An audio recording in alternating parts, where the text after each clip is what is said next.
नमस्कार दोस्तों, ocean network में आपका स्वागत है। 4 दिन हो गए हैं कर्नाटक के नतीजे आए हुए और इन 4 दिनों में कांग्रेस का जो नेतृत्व है, जिसको हाई कमान बोला जाता है, वो अपना चेहरा तय नहीं कर पाया है। मुख्यमंत्री कौन होगा, इस पर माथापच्ची चल रही है। सिद्धारमैया और डी के शिव कुमार दोनों में से कोई भी मानने को तैयार नहीं है। उनको कहा जा रहा है कि आप मुख्यमंत्री ना बने, दूसरे को मौका दें। लेकिन जो भीतर की खबरें हैं वो ये हैं कि चाहे मल्लिकार्जुन खड़गे हों, सोनिया गांधी हों या राहुल गांधी हों, वो सिद्धारमैया के नाम पर डी के शिव कुमार को राजी करने में लगे हुए हैं। और डी के शिव कुमार किसी भी हालत में डिप्टी चीफ मिनिस्टर का पद लेने को तैयार नहीं है।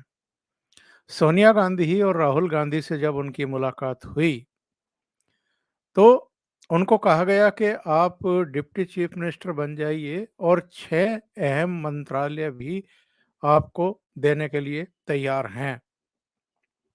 लेकिन वो टस से मस होने को तैयार नहीं है। इसके बाद मल्लिकार्जुन खड़गे से मिले। पहले तो वो कर्नाटक से दिल्ली आने को ही तैयार नहीं थे। उन्होंने रिफ्यूज कर दिया था। उन्होंने यहाँ तक धमकी दी थी कि अगर मुझे चीफ मिनिस्टर नहीं बनाया गया तो मैं एमएलए पद से भी इस्तीफा दे दूंगा।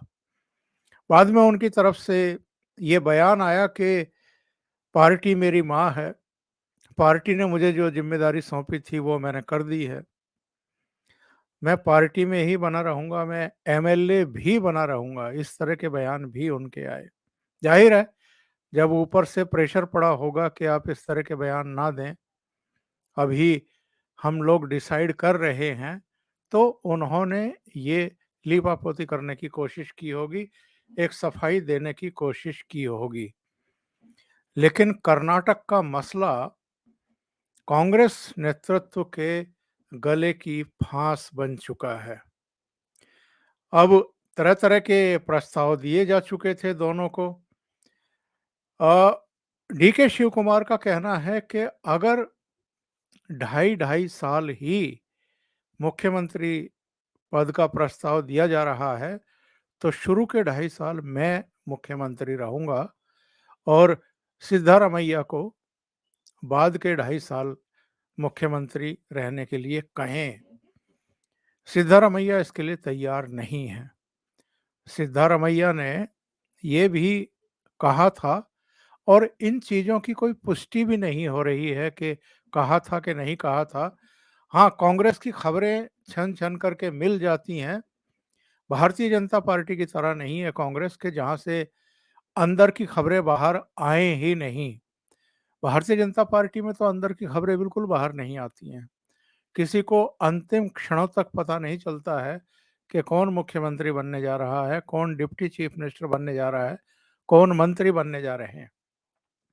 पर कांग्रेस में जो ऊपर बैठे हुए जिम्मेदार लोग हैं, वो जो इनका इकोसिस्टम है, जो लुटियन मीडिया है, उसको खबरें लीक करते रहते हैं कि इस मीटिंग में क्या हुआ, इस मीटिंग में क्या-क्या कहा गया, और वो किसी ना किसी रूप में मीडिया में आती रहती हैं। तो जानकारी ये मिली है कि सिद्धारमैया ने भी ये कहा था कि शुरू के 2 साल मैं चीफ मिनिस्टर रह लेता हूँ और बाद के 3 साल डी के शिव कुमार को आप चीफ मिनिस्टर बना दीजिए। लेकिन डी के शिव कुमार इस पर भी राजी नहीं है।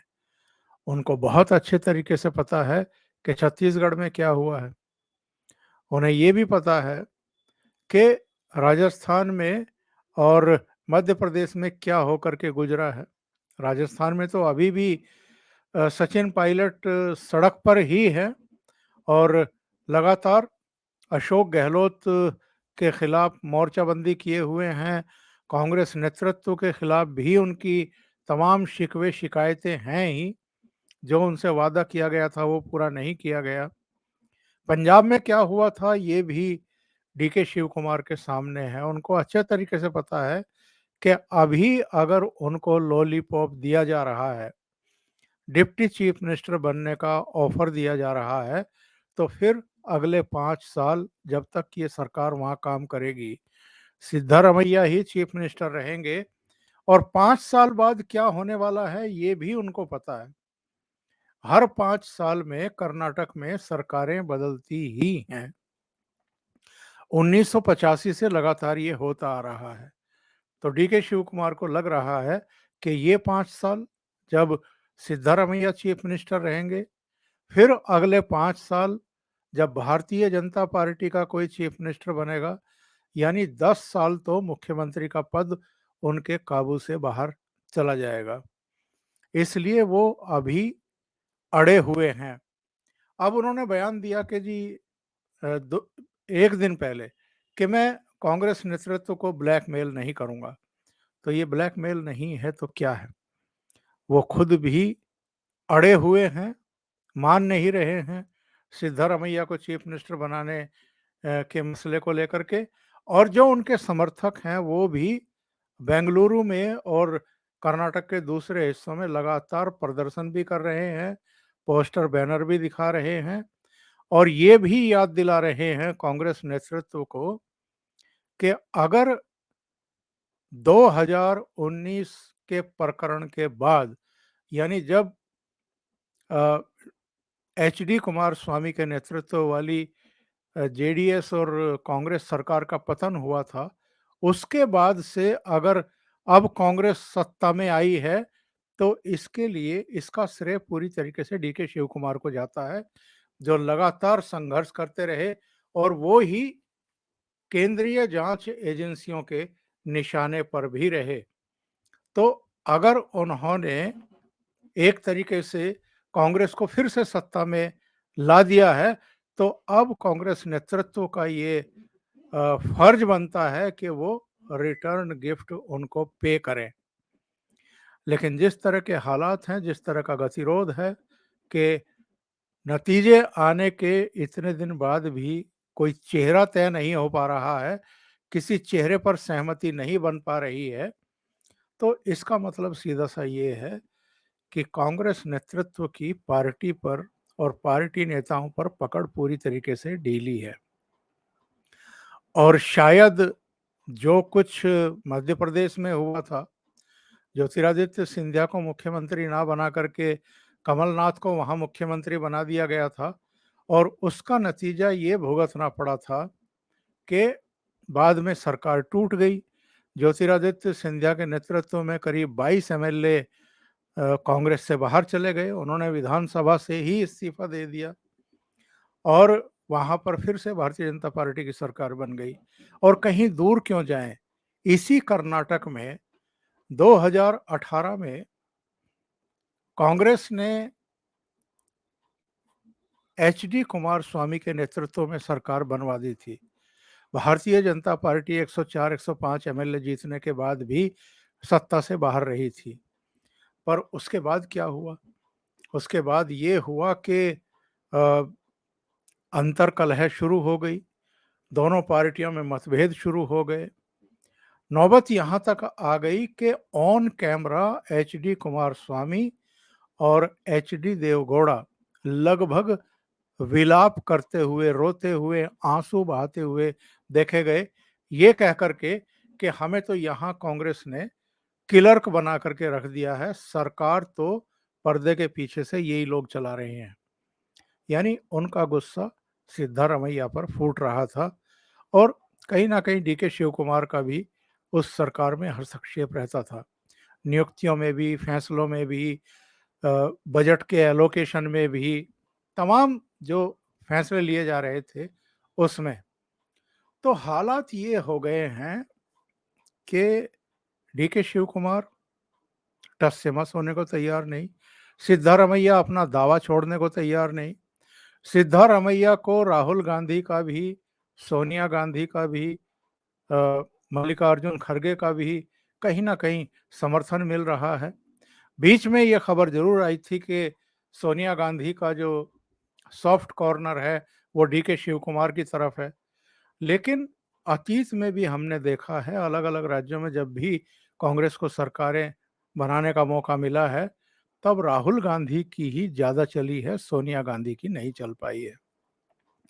पंजाब में जो बेड़ा गर्क हुआ, अच्छे खासे मुख्यमंत्री कैप्टन अमरिंदर सिंह को हटा करके चरणजीत चन्नी को ले आए और सुनील जाखड़ को हटा करके वहाँ नवजोत सिद्धू को प्रदेश कांग्रेस का अध्यक्ष बना दिया।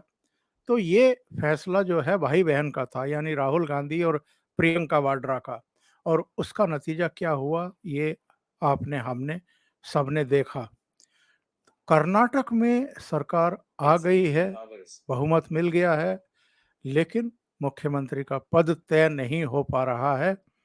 तो ये शो करता है कि कांग्रेस का जो नेतृत्व है उसकी अब कोई भी मानने को तैयार नहीं है। और जो इनके आसपास की कोटरी है, जो इनके बारे में एक माहौल बना करके रखती है, तो वो भी कहीं ना कहीं कमजोर पड़ रही है, फेल हो रही है। और कर्नाटक की जनता ने तो जनादेश दे दिया। अब मुख्यमंत्री कौन होगा यही उनको पता नहीं चल पा रहा है। जो मैंने राजस्थान का उदाहरण दिया था सचिन पायलट का, सचिन पायलट को इन लोगों ने इसी तरह का एश्योरेंस दिया था कि आपको किसी समय मुख्यमंत्री बना दिया जाएगा। लेकिन अशोक गहलोत ने ना तो कांग्रेस नेतृत्व की सुनी, और लगातार वो सचिन पायलट और उनके समर्थकों पर हमलावर भी दिखाई दे रहे हैं। नतीजा ये है कि सचिन पायलट अजमेर से लेकर के जयपुर तक की पदयात्रा पर निकले और उन्होंने एक ट्वीट भी जारी किया। उन्होंने कहा कि जो जन संघर्ष सभा है उसमें हमने 3 मांगे रखी हैं। ये जन संघर्ष सभा उन्होंने जयपुर में की।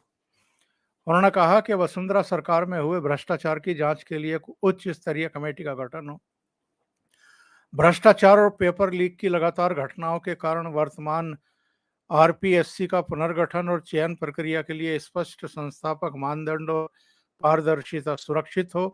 पेपर लीक से प्रभावित युवाओं को उचित आर्थिक मुआवजा दिया जाए और महीने के अंत तक प्रदेश की जनता से जुड़ी इन महत्वपूर्ण मांगों पर उचित फैसला सरकार करे, इसका उन्हें इंतजार रहेगा।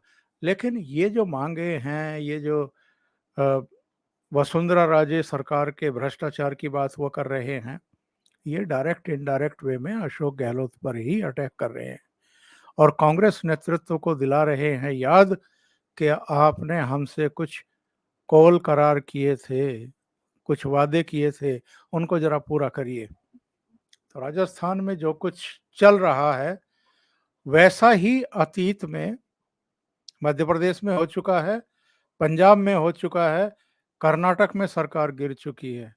और यही वजह है कि कांग्रेस नेतृत्व बहुत फूंक फूंक करके कदम रख रहा है कि कहीं बगावत ना हो जाए, कहीं डीके शिव कुमार उस हद तक ना चले जाएं कि पार्टी टूट जाए, विधायक दल टूट जाए और जनादेश आने के बावजूद वो हाथ पर हाथ रख करके बैठने को अभिशप्त ना हो जाए।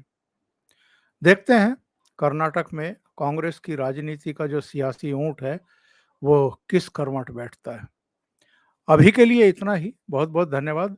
अगर आपको ये चैनल और इसके कंटेंट पसंद आ रहे हैं तो लाइक करें, कमेंट करें, वीडियो को शेयर भी करें।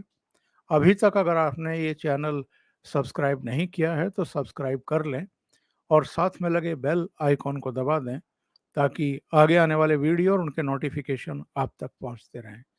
बहुत बहुत धन्यवाद। नमस्कार।